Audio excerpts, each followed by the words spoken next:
C'est la troisième cause de mortalité en France. Dans notre région, près de 4000 personnes sont victimes d'un accident vasculaire cérébral chaque année. Une artère qui se bouche ou une hémorragie, l'attaque est brutale. Elle nécessite une prise en charge rapide, la plus rapide possible. Reportage au CHU de Rouen de Marie Duménil-Adlet et Olivier Flavien. Tout de suite, appelez le 15. Ne pas hésiter. Chaque minute compte. Plus vous laissez un cerveau souffrir, privé d'oxygène, de sang, parce qu'il y a un caillot dans une artère, plus le cerveau va avec le temps s'abîmer, se détruire. Donc plus on agit vite, plus on a des chances de récupération sans séquelles. Le temps, ennemi juré. Ici, la grosse tache blanche qui correspond en fait à un infarctus cérébral, donc une artère qui s'est bouchée dans le cervelet du côté droit. Les soignants Voilà. ont 4h30 maximum après l'apparition des symptômes pour pouvoir agir et dissoudre le caillot qui bouche l'artère. 3 heures seulement pour les plus de 80 ans. Ah, mais oui. Maman. La main progresse, oui. Très bien. Vous pouvez la lever comme ça? Vraiment, c'est incroyable à la vitesse où ça va. Vendredi midi, il était peut-être midi et demi l'heure, je ne sais pas, 13h. Tout d'un coup, je coupais, ma main n'a plus marché.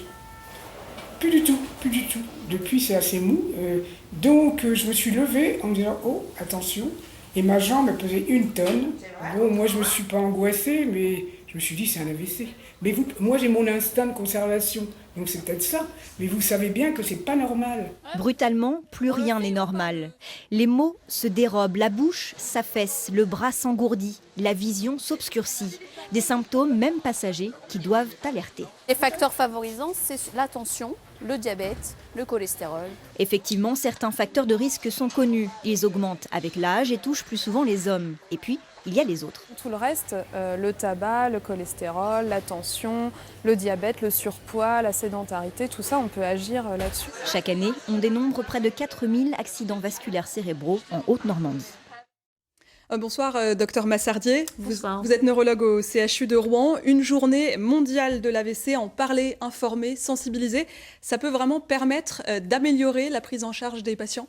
Je pense que oui. L'impact a été mesuré. C'est une journée qui est réalisée depuis quelques années déjà.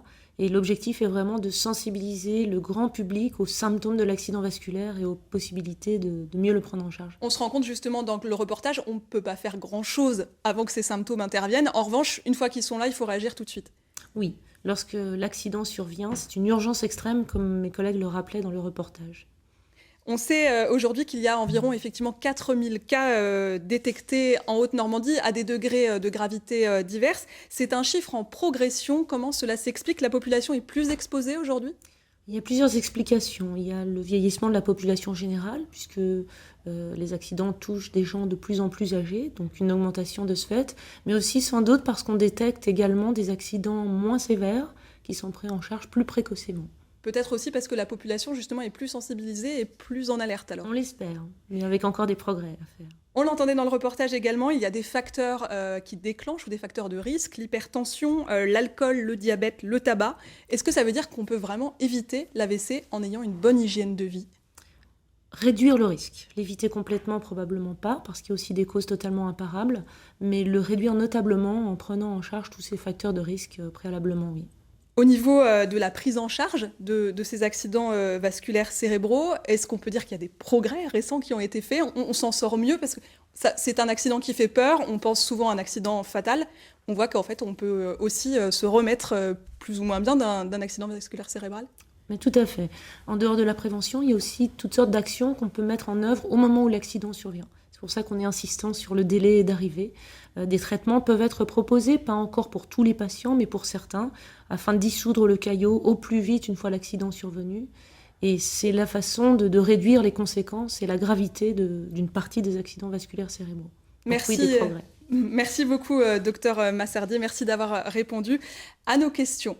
Merci.